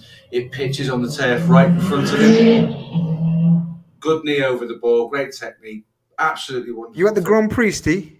Yeah, someone just went past about 800 miles an hour. Okay, yeah, interesting. The guys are phenomenal, absolute phenomenal. And when you look at the record, he's sandwiched between Robbie Fowler and Steven Gerrard in the all-time scorers for Liverpool. So he's keeping good company there, isn't he? Oh, he is, mate. Look, nervous few minutes at the end there again, Conroy. I titled it, I tweeted fortunate and lucky or something like that. I can't remember what clickbait words I used, but was I harsh? What do you think? Did we deserve that? Were we dominant? Am I harsh in saying we were lucky? What's your views on it? I wouldn't say we're lucky. What I would say is, I think, you talk about the possession stat, but someone just rubbed your car, Steve. I can't go that fast. Oh my God. That was so funny. No, the thing is, I think, like, if you look at there's a bit of a mad stat. I think Nottingham Forest, obviously, I think is 18% or whatever possession, but I think they had like 4 shots on target or 5. I think we had obviously lots of possession, and I think we only had 6 efforts on target. So there's definitely a bit of efficiency, and as we mentioned, creativity and patterns of play. It wasn't amazing, but I think overall, if you look at, like, if you come down to the brass tacks and look at the amount of chances we had, like the Jota one first half, even if they're from set pieces, I think overall deserve to win the game. But again, Grizz, you are right. There always seems to be something there now. It's not just a smooth win, and even when it is, it's like we win 6-1, which is amazing, and then kind of crack on with that run. But even like that game, it's like it's just we can't seem to build our run together, if you know what I mean. It seems to be, you know, two, 3 steps forward, and then there's another issue, if you know what I mean. But ultimately got the win. That's what you go on the field to do. And I think overall they deserved it. And hopefully the West Ham game, if we can get the win there, then it's like, well, that's free. That's is it 3-4 in the trot, but that's Leeds, Forest and West Ham. If we can get through them with 9 points, then that is a run, which is what you're hoping for. Yeah, Steve, unfortunately, what I said me and Conroy were going to disagree about has fallen flat on my face. Conroy thinks we deserve to win. I thought Conroy is going to say we were lucky. We had a little sportsman's bet before, and we thought me and Conroy are going to disagree. I thought Conroy is going to say we were very lucky, and it was close, Grizz. I just think we had more, and because of the well, here we go. Check this out, Con. Yeah. Check this out, and then obviously I was going to show the stats. I mean, expected goals 2.84, expected assists. I guess Trent probably had more than half of those expected assists. Yeah, 81% ball possession. Now, obviously, we know possession is nothing in the modern day game. You know, we've discussed it so many times before. But wow, what's going on with those total shots and shots on target? And we were looking back, we were very, very dominant. People are saying lagging. Are we back now? Is it okay now, guys? Let us know. But sorry, go on. Steve, was that you coming in, Steve? Yeah, I wouldn't say we were fortunate to win. I thought we were almost the victims of our own downfall with not dealing with the threat that Forest, and you mentioned it, not dealing with the throw-ins. That's why I said at half time, I always felt we'd get a goal. I didn't think at half time we'd get a goal and go and win 4 or 5-0, but there was no way I could see that staying goalless to the end of the game. It just takes something to change and you score a goal. I think Forest gave a good account of themselves. I think there's some positives for them to take into their survival battle for the rest of the season. I think they go away from there justifiably being beaten by a team that controlled the game in large parts. We spent most of the first half with our centre-backs in their half. That's controlling the game of football. That's asking questions. I know we didn't score. And we're still edgy. We're still giving people chances. And when we give people chances, we do our own heads in and we start to second-guess ourselves and we start to get nervous. And when you get nervous and do things like that, you make further mistakes. There's not that confidence defensively in us at the moment. And as soon as they score, what is pleasing is we went down the other end and dealt with it, and then they score again, and then we go down the other end and deal with it. That's something that's been lacking. That's something that we did in abundance when we won the league. Aston Villa being the best example of that, 2 really late goals, one in like the 90-odd minute. So I don't think Forest go away from Anfield feeling hard done to. They go away from Anfield with plenty of positives. But I don't think anyone would tell you that they thought they deserved something from the game. You can't have a team dominate you with 81% possession and expect to go away with something. That the scoreline flattered them in terms of the game. We just didn't deal with the threats they gave us, and 2 deflected goals on another day. Yeah. The cold hard facts of the game are 2 deflected goals. Like those shots don't go in without the aid of the second one was 2 deflections. Yeah. So look, it didn't look pretty. It wasn't pretty. We weren't fluid.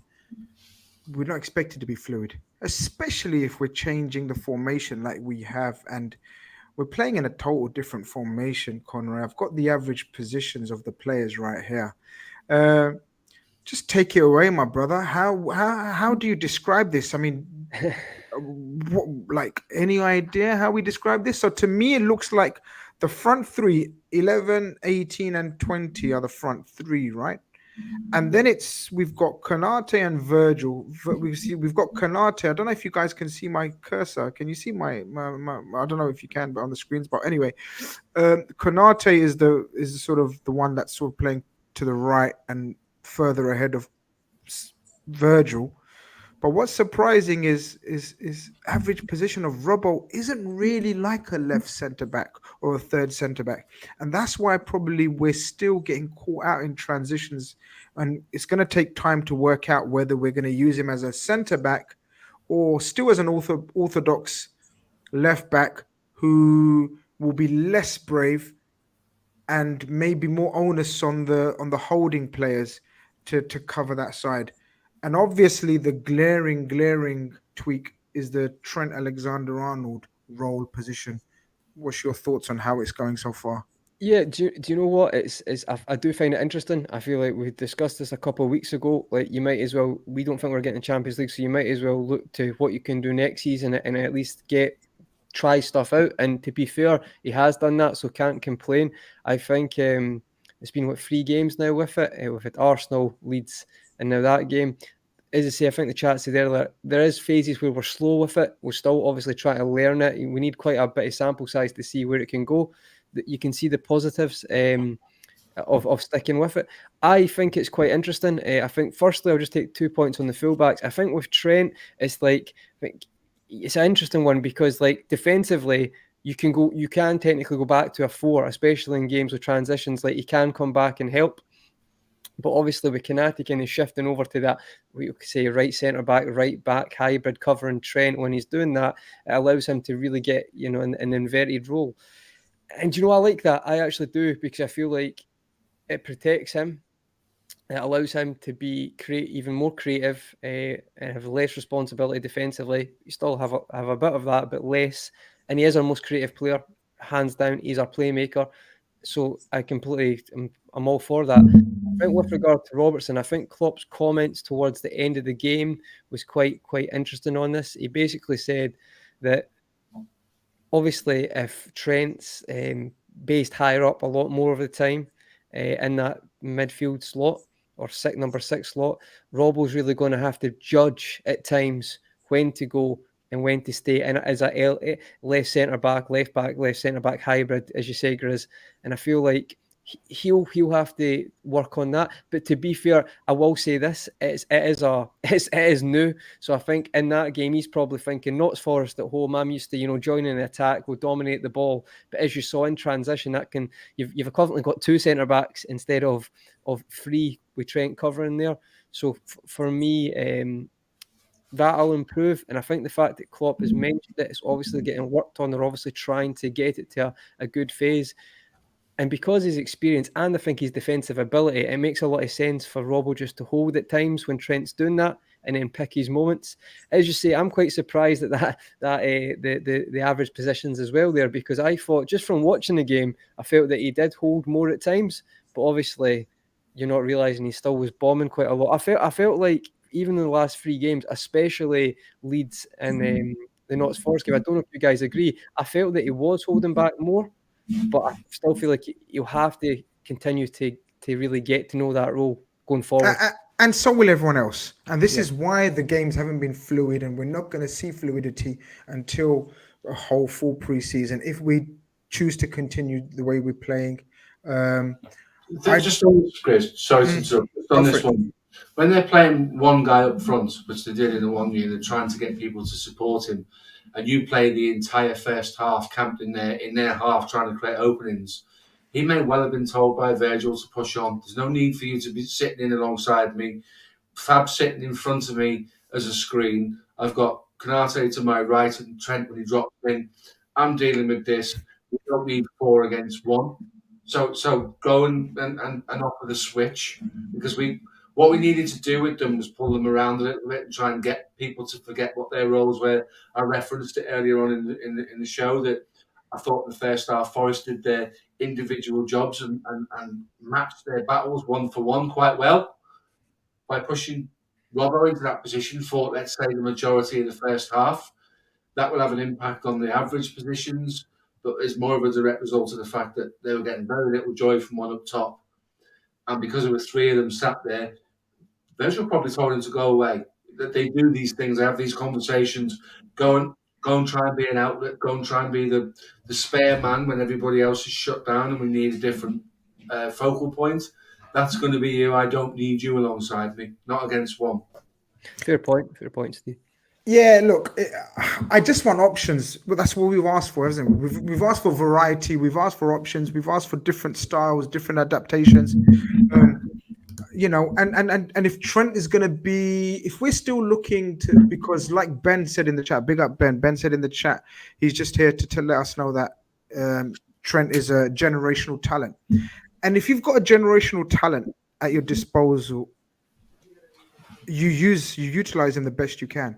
And if this turns out to be the role that moving forward utilizes Trent, not every game, variety, vary it up depending on the opposition, keep them guessing. Because like Steve says, I thought Forest man marked Trent at times in that game. They were looking to sort of just follow him everywhere, and he didn't have quite the impact. Fabinho's, I've said it guys before, I don't think Fabinho's great on the ball, and therefore the fluidity and the build-up suffers because you're pushing on Curtis Jones playing in a different role. Henderson, bless him, just isn't made for that role, in my opinion. I don't see Henderson starting the majority of the games next season if we play this formation. It totally nullifies for that role for me. That has to go to someone who's far more comfortable on the ball for me. But these things will take time. Klopp will learn. Pep Linders will be learning. The more you can practice these things on the training ground as much as you want, but until you see them in gameplay, in real life situation, in real life play, you're not going to learn. It's funny, Grizz. Sorry to interrupt because No. I don't. When I'm usually watching the game, I don't always think of like a player, another player from our team would fit that position. But with the operating Trent in that position, it was funny.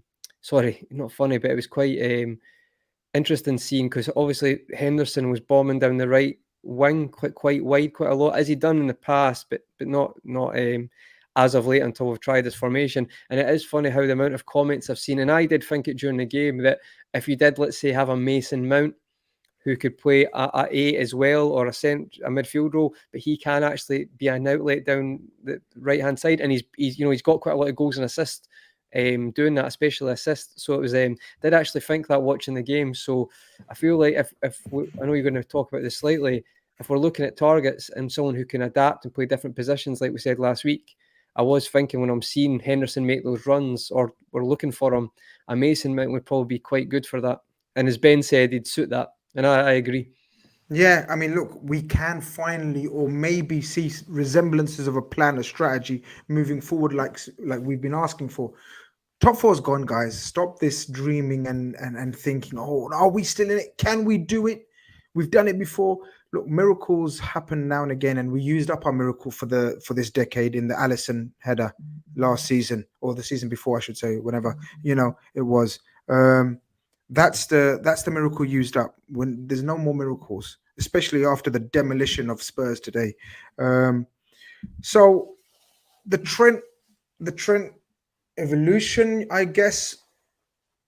Now the question raises itself, and a lot of people are asking, does it change our transfer strategy?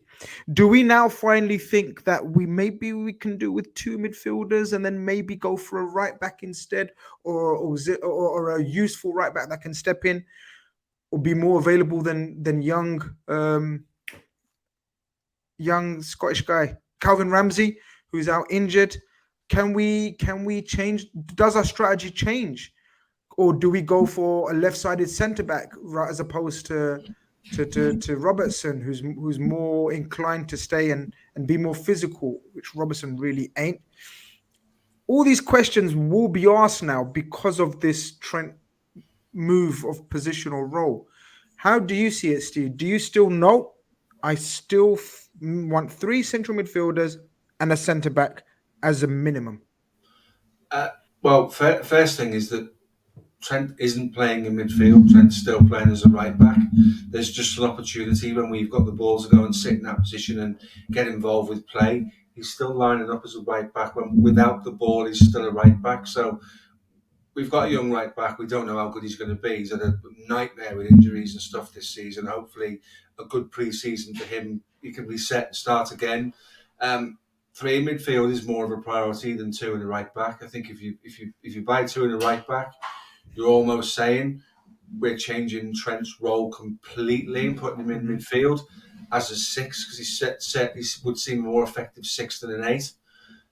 No, I don't think a seasoned right back. Let's use Dumfries as an example, because there's a name that you see running through social media is not really someone that we would look at, because you are then bringing in someone to play in that position permanently, with a view to putting Trent into midfield permanently. I think the variation to be able to move him will help sometimes. Horses for courses, different games. You won't get away with what we did at the weekend against Manchester City. I'm not sure it works particularly well against a side that moves the ball as well as that and can create the angles to hurt you. So I think it's great that we've got it, and it's certainly something we'll work on. It won't work in every single game, and I think it would be a bit remiss to go and spend 35 million pounds on a seasoned right back on the notion you're putting Trent into midfield, unless, of course, this is a prelude to a permanent change. And the noises coming from Klopp when he speaks about it is it's a variation on what we do, and it's helpful and it's working and it's good, and we'll continue to plan with it and train it and grow with it, and who knows what it brings in the future. But if you're losing Keita, you're losing Ox, you're likely to lose Milner, you've got to manage Henderson's minutes. You're looking at Fabinho thinking, where's his legs gone? And then you're looking at Thiago saying, last year of a contract approaching 32, not a guy we've been able to rely on week in, week out throughout the season. You've got a need there to put three robust, young, athletic, powerful, proper centre midfielders into the mix, because we've got 6 forwards as it is. We'll have 5 next year. I'd bend hopes that goes back to 6 if that's to be the case. And I do think we still have a need to buy a centre back.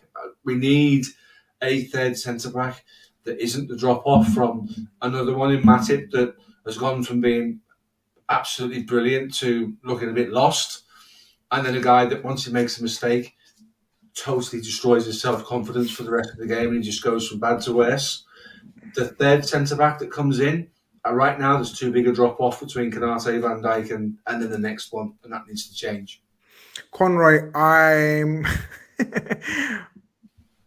panicking. No, not panicking. I'm stressed. I'll tell you why. You don't need to ask me. I've asked myself, why am I stressed? Yeah. We've been discussing the midfield and how we need everything what Steve said, robust, energetic, all of that, legs, right, young, for the 2.0. In my humble opinion, I feel as though we need a centre back of the caliber of the ones that we've spoken about. So, sorry, of the caliber of the midfielders that we expect to bring in. So how are we expecting to bring in starters, not squad rotational midfielders, bona fide starters with all the qualities that we've had in the past and we've lacked this season? I genuinely think we need, I'm going to say it, Conroy, a minimum of one centre back of the quality of Konate, because I'm not having Matip and Gomez being our starting or possible starters next season. I genuinely think they've dropped off that far. Especially, let me finish my point, which may make more sense, and people might call me less reactionary if I give it a bit of context, especially if we play the system that we're looking to play, where Konate is a physical specimen, monster. He can play that role. You replace Gomez or Matip, and I think we're all over the place. Yeah, no, I absolutely agree. To be honest, Grizz, I think a centre back, I don't think that's too crazy to say. I think you look at Khanage, and people would probably look at that type of price range would be ideal. But I think so. I think even at times to take a bit of Van Dijk to play as many games, I think for me a third centre back of that quality would be a must as well. Will it happen? I don't know, but I do think, as Evan said last week, there's deals to be done out there. There is definitely ones that would fall to the way we operate. I know people don't want to hear that, but I feel like we're probably going to go touchwood quite big with a midfield budget, at least on a group of midfielders, hopefully. I do feel like there's targets that can be got that will do the job, especially centre-backs. So I agree, for me, a definite centre-back. And I also agree with Steve, I think 3 midfielders is a minimum. Because this is what happens, right, is we're just thinking on the ball. We know right now, like Fabinho, if you get another DM who can play and they can maybe switch, be rotational, Fabinho might have a couple of years left. He might, Grizz, because now and again he can have that performance, but consistently he can't do it anymore. His legs have gone. Like for me anyway, you do have the games you can pull it off, but consistently you can't. I feel like we definitely need a defensive midfielder. Like that's very important, and also 2 8s or whatever you want to say for creativity and just in general giving us that athleticism in midfield. But a DM is very important as well. So three midfielders is a must. Yeah, and centre back as well. I know people have mentioned comments about attack wise. I think we've got a lot of good attacking players now, and we have kind of. I think we've spent our money for the signings for future success in attack. If you know what I mean, I feel like we've got some players from the old guard, we've got the new guard in, and it's about that's the transformation in attack, and we're going to stick with them. And I feel like we got Luis Diaz, Jota, Nunes. I mean, you can have your own personal thoughts, but there's a lot of attacking players, so I don't see any attacking players being brought in. Yeah, I think if an attacking player is brought in, it'll be an opportunist signing, sort of something that was too good to turn down. Maybe a young attacker that's become on the market that we can see develop in the next few years. I guess there won't be, in my opinion, a replacement like for like with Bobby, if you know what I mean. Obviously, we're hoping and praying that Kate Gordon recovers and shows some of the talent that he's shown previous to his injury, and of course, the spectacular, the enigmatic, the ferocious little Ben Doak that I'm telling you guys, I'm so convinced. I'm so convinced, and Conroy's got something else to talk about for the next few years as well. Unbelievable. Like, just when we think Robertson, keep me relevant. Just when we think Robertson is finished and what's Conroy going to big up now? He's going to start bigging up Ben Doak. The new Scottish Messi's already called him. You better believe it, Grizz. I am 100% that petty. And rightly so. But yeah, look, the links that have been coming out, we've spoken about Mason Mount. I genuinely believe it's a matter of his decision now. I think we've agreed that we want him. I think he's agreed that he wants us if he's to leave Chelsea. I think that right-sided role that we've discussed where Henderson's currently playing, I think Mason Mount is just so suited to that. It's unbelievable. And I think he can play a variety of roles. I just see him as in a Liverpool team, such a Klopp player. I like him. If you don't like him, no problem. Give him time at least if he comes to Liverpool. If he chooses to move from Chelsea, I don't think any other clubs will be able to sort of persuade him to go there if we want him. Alex McAllister, obviously we've seen the links. I like that. This week we've seen Kefren Turam links. Don't know how much you guys know about this fella. I think this fella is one of the best ball carrying midfielders in Europe. His prime asset, his prime skill, his best asset, I should say, is ball carrying. And we lack that, guys. I know we reference Curtis Jones as being a very good ball carrier, but this guy's already an exceptional ball carrier, Turam. And I think if we were to replace Curtis Jones with Kefren Turam, you'd see a total different dimension of ball carrying. We lack that. We've seen elements of Cody Gakpo. We've seen elements of Cody Gakpo's game, and he's a good ball carrier, but we missed that surge. Do you remember when we saw prime Oxlade for about 3 months out of his 5-year career? That was what he brought. He brought an absolute different dimension to us in terms of ball carrying, Oxlade-Chamberlain. Naby Keita was more driving with the ball as opposed to carrying the ball. He was driving with the ball in terms of being able to dribble past players. We didn't see enough of that. Kefren Turam would bring that. But again, it's the point of discussion that we've been having. He's not a DM. He's not a destroyer per se. He's got the physical attributes, 6'4". Are you worried that we may not go with that, Steve, like a destroyer type? Or are you all about just get the energy and legs in there and build around that? I said before, there's 2 sides in the league that play totally on the front foot. And one of them's having a mega wobble now and might give way to the other one in terms of Arsenal may well end up missing out this season. They will only grow and benefit from the experience of where they are at the minute and only get better and stronger. We need to learn to play more on the front foot, for me. I think a defensive infrastructure is brilliant. The foundations defensively were brilliant. Football's changed. Football's evolved. It's moved on. Bringing in a player like that, bringing in a player like Mounts, bringing in a player like McAllister, for instance, and let's give those three the positions just for the sake of the conversation. There's a very different dynamic. We've got a young lad who's done really well, who hasn't finished the season in Bajcetic, who can come in and was a centre back and can sit in that defensive role if we need him to. Conroy makes the point that you bring in other bodies, you change your system slightly, gives you an opportunity to use less of Fabinho, but he's still capable. He's still a capable player. He's just not the player we once watched. He's not arguably the best six in the world anymore. He will do you a job, but not as frequently as he's having to at the moment. And then obviously Jordan's still in and around it. So if we went with McAllister, Thuram, and Mount, that's a really good midfield transfer window for me. That does an awful lot, and it allows us to be more direct, to play more on the front foot. Front foot football teams will win more games than teams that sit back and rely on breaking down a low or a mid block. We've spoken many times about the way that Manchester City create angles with Cody Gakpo, Trent Alexander-Arnold, for instance, Luis Diaz, a Thuram and a McAllister or a Mount.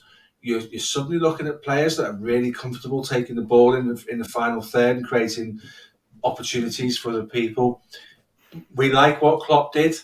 We've now got two teams in the system that really ask you lots of questions all the time and play on the front foot and are not really bothered what you do because they're so confident in what they do. That's, for me, the way football is going, and that's the evolution of football. And I think we've started to recognise that because putting Trent into midfield gave us much more opportunity to break the lines with passes. Is something we've struggled with all season. I think there's a need to change to a much more aggressive front foot system, which works. There needs to be three sides on the front foot next season that go and ask questions that's deaf by 1,000 cuts. If they get you one way, they'll get you a different way. And I think Liverpool Football Club needs to be in that mix. If we go back to the two recyclers and the six, for me, that type of football, that football's evolved beyond that. We saw teams sit back and say to our centre midfielders, go on then, you harass us and take the ball off us and win it back in high places and beat us like we did with Manchester City. Now what teams are saying is, actually, those guys aren't all that. I'm going to step out and play in their face because we think we can beat Jordan Henderson and Fabinho in a 50-50 one-on-one scenario. Whether that would have been the same in 18-19, who knows, because you can't look at it that way. But I think our evolution needs to be a massive step into playing much more directly and much more on the front foot. That guy you're speaking about, Thuram, on the left-hand side, with Curtis Jones as an understudy in that position, gives us so much more balance. And I think as a result of it, we get a lot more out of Luis Diaz because there's a little bit of a disconnect between Diaz and Robertson at the moment through lack of familiarity because we'd like them to have played a lot more together and because this new system means at times, not the weekend, but at times, Robbo will sit deep and there'll be a big chasm of space between the two of them and we need to fill that. Conroy, another name that's been obviously heavily mentioned this week is Ryan Gravenberch. Very reliable reports suggesting that we most certainly have made contact with him. He most certainly likes the project. But the change of manager maybe has complicated things with that one. Ryan Gravenberch, I guess it gives me an opportunity to give my opinion today because there's only three of us on him. I go first. He wouldn't be at the top of the list of players that we've mentioned in the last few weeks, for me. He's a good player. He's a very good player. But I would prefer the likes of McAllister, Thuram, Mount, we've mentioned. Jude Bellingham, of course. Who else have we mentioned? Agate. But the price that we would be looking at, which is circa 30 million, they're going for 25. They're probably looking for a few pennies on top. Ultimately, that's what it is. I think it's just a game of tactics. I don't know what you think of him. I call him the B-Tech Jude Bellingham. He's no way as good as Jude Bellingham in any of the skill sets that Jude has. They are similar. I just don't think he's as good as Jude, not even close to. But the price range is enticing.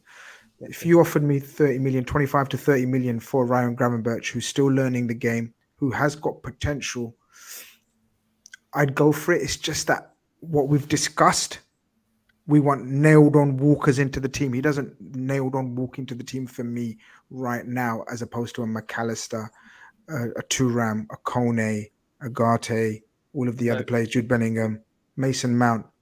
Do you get what I mean? That's just my opinion. But obviously, there's massive fans of Gravenberch out there, which is fair enough. No, do you know what? I think that's a really good way of looking at it. The thing for me is, on my list, I agree. It's like, you know what? I actually looked into Gravenberch more last week, and people had comparisons of Paul Pogba when he was at, I want to say Ajax. It is Ajax. I think he was there. But you can see he's obviously good at passing through the lines as well. Quite a good ball carrier as well. You can see he's got assets to his game. Not as good from the reports I looked at on the flip side.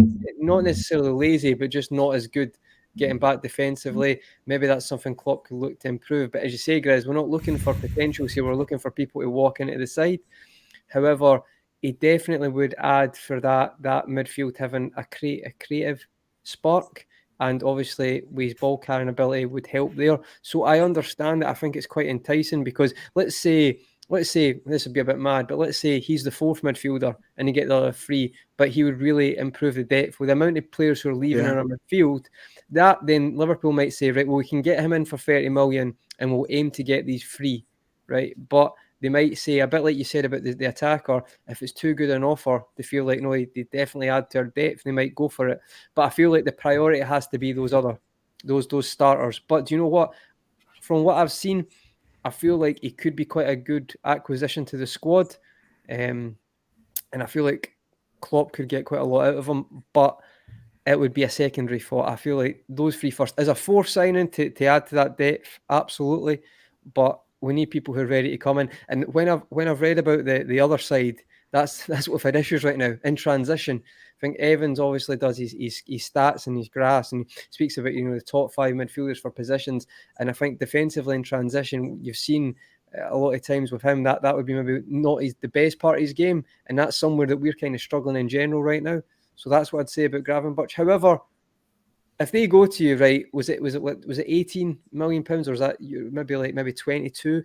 If they say we'll take 24 and you can have them, 25 and you can have them, maybe that's just too good a deal to turn down. And then it's 4 midfielders in the summer, and then you know what, that would be great if the club could just operate like that for once, instead of the Gravenberch signing stealing a spot for, let's say, a McAllister or a Mount.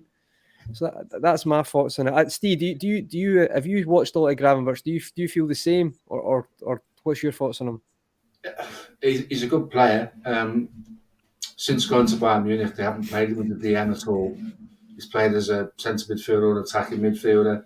He hasn't played, very little time. I think of the guys that we've spoken about, if I could have my pick from them, he would be my fourth choice of all the names that we've talked about today. Very similar, I feel, we didn't plan this chat. We don't always agree, but we just happen to agree on Gravenberch before people say, "Oh." I think if you get the 3 you want, and then Bayern Munich says available for 25 million, Gravenberch says no because he's not coming to Liverpool to sit on the bench, or he wouldn't want to come to Liverpool to sit on the bench because that's been his problem at Bayern Munich, and they're adding Konrad Laimer to their ranks in the summer, so that gets worse for them in terms of numbers and bodies. If we can't get one of the 3 that we kind of think we want, then yes, he's an option. And I talk about sometimes he's 22. Sometimes take a punt on a player and grow him and make him better and improve him, as we've done with many players who've come to the club. He would be that guy. He's kind of a break glass option for me if the rest don't work, rather than being sort of someone that we would say that's our man.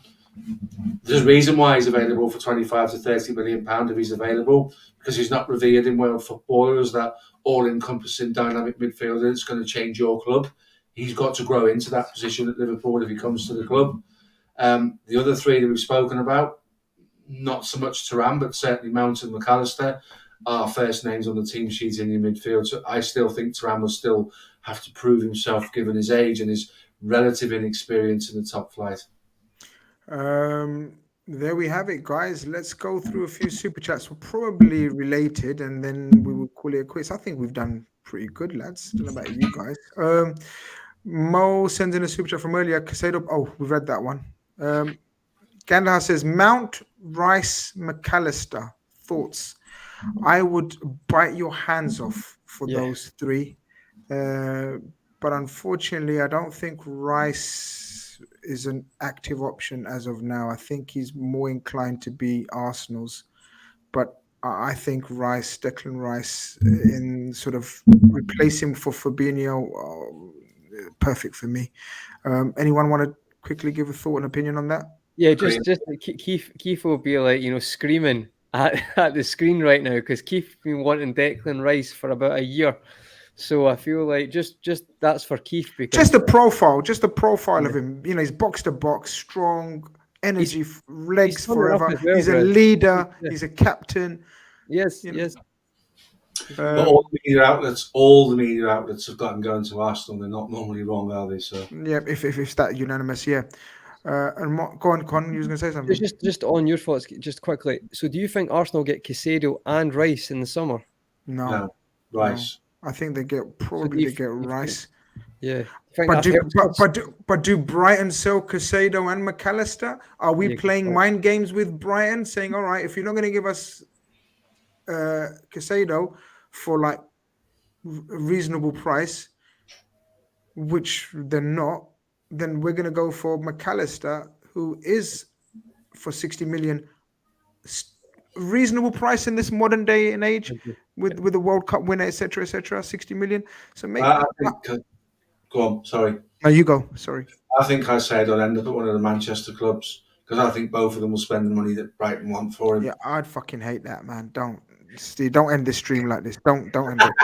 I won't add what I was going to say. Then it's fine. We'll talk about the next week. Casado is transformational. If he ends up at Scum, oh my god. See, I think the other way. I think Gundogan's going to Barcelona. I think McAllister is literally the ideal replacement for Manchester City in the way they play. Let's just say I think there's a lot of games being played with a lot of the clubs at the very top for the very, very same targets, i.e. the Casados, the McAllister, the Jude Bellinghams.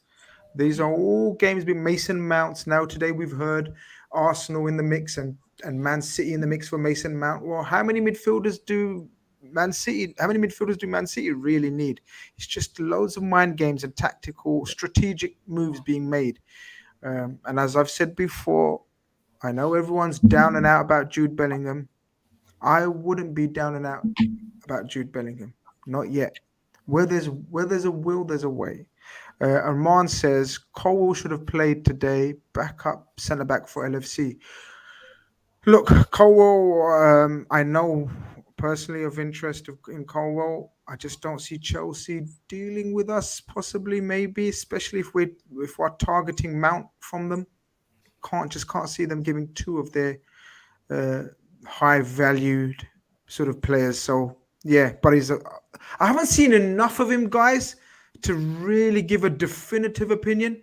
But by all accounts, he's a fantastic prospect and a very good player. He's another one that will grow into being potentially a world-class centre-back in 2 seasons' time. And I take your point. We need someone to come in where we're not looking for that. We're looking for someone to come in that's as close to the Khanage build, frame and attributes as possible. This guy's got a lot of development ahead of him. He's a great player. He shows all the right signs about being a good reader of the game, quick across the ground. He's organised. He concentrates well. But it's still got a massive learning curve, still got to grow, got to learn. We need a plug and play type situation with somebody that comes in that Khanage is your template. You look at what's available in Wales football and is as close to Khanage as possible, because I suspect that side of our defence is going to be the one that comes under the most pressure with the change in our system.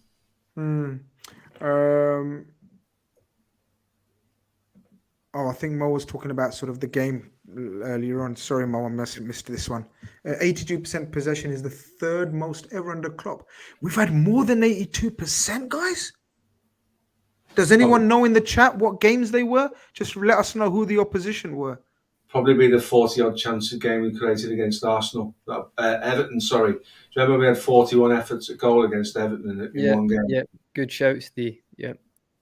Okay, let us know, because that doesn't always equate to possession, though, if we've had... No, but it was totally camped in their half, mate. It was one-way traffic the whole game. Interesting. It might not be that one, but that's insane, isn't it? So, guys, there's 350 of you here. Someone surely got the stats on that. Which two games beat the 82% possession? That's crazy. I actually want to know now. And while you're at that, smash a like if you haven't. The ratio is really embarrassing. You lot are embarrassing. Week getting embarrassing. I'm joking. You lot are amazing. Gandahar says Rice over Casado, question mark, young and more Premier League experience. Not for me. Used to. Not for me. I've waxed lyrical back Casado. I'm not turning back. I'd be happy with either, if I'm being honest with you. Both would add massive amounts to our squad. Oh, for sure. I think Caicedo's got slightly more to his game, because you can play him as a DM or as someone on that left hand side. Where he lined up against Henderson when we got beaten by them at their place, he played as a normal midfielder on that left hand side, and he was the difference. So either or, they both strengthen our squad immeasurably. Either or, but I just don't think we're getting either or. No, I don't. So let's move on. I think Rice has really shown recently that he is that leadership quality that I didn't think he was there yet. So fair play, really has stepped up. So I think, as you say, he'll have more suitors, but I don't think we're going to get any. So yeah, I don't think we're getting either, my friend. So I'm sorry about that. Hussam Chatila says Liverpool have watched a lot of sporting games this season. Don't be surprised. Ugarte being worked on behind the scenes, being linked to a lot of sporting players. Pedro Goncalves, I guess that stands for Inacio and St. Just, who are two centre backs. St. Just is that fella who, I don't know if you guys saw it, like Ben Johnson levels of speed, like to come back. I can't remember which game it was, in the Europa League, must have been, or something.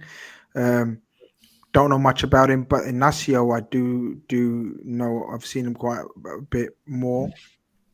I haven't heard of any links myself, but there is links out there. I haven't heard anything, but Inacio looks tasty from the clips I've seen. He looks like a Laporte with pace and strength, and Laporte is quite a footballer. Obviously, Laporte lacks a bit of pace and obviously not the same player, but very cultured for a young fella on the ball. But yeah, look, guys, was there anything else that we need to cover, or we've done our bit, I think. Shame on the guys that missed out today on a fantastic effort. Back the rest of RedFellas. I look at Keith peeping through the gap there, trying to get involved in the picture behind. Like, yeah, you know, 100%. He's trying. See the way he's trying to peep through. He's trying to peep through. But guys, this has been your RedFellas on a Sunday night, sponsored by yourfutcard.com. Make sure you go check our sponsors out. Make sure you've liked the stream. Make sure you've subscribed to the channel if you haven't. We'll be back with all the usual content. There will be Premier League Khanage tomorrow. There will be a preview to the West Ham game, post-match reaction, Eurostars, jam-packed week of action, and of course the Call-in Khan show will be back on Saturday night, and of course RedFellas, God willing, health permitting, we will be back hopefully with a couple of more squad members, if not Sodom sacked in the morning. We're getting sacked in the morning. Over and out. Take care. Peace.